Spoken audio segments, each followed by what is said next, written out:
क्या बात है, एक बार तालियां हो जाए झूम के। सुबह सवेरे का बड़ा पावन बेला है। आइए, भजन की ये आखिरी दौर है, भजन संध्या की। झूम के सभी लोग बोलिए सच्चे दरबार की। क्या बात है मस्ती भाई।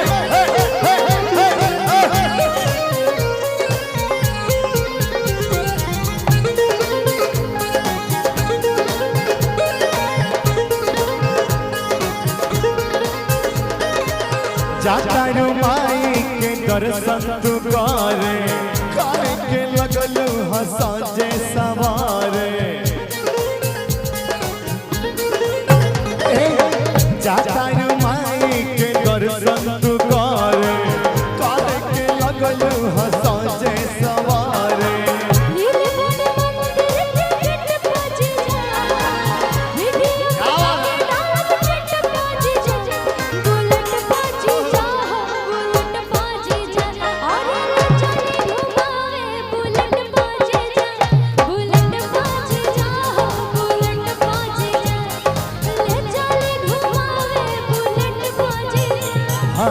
जाता माई के दर्शन तू करे, काहे के लगलू हंसाजे सवारे।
जमन कहबू खाए के साली, हम उहे ले आईते हब हो। तेरी मिल के कहा चौकले, तू पाकिट ले आईते हब हो। बिल्कुल ना।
जाता रुमाई के दर्शन तू करे काहे के लगलू हो संज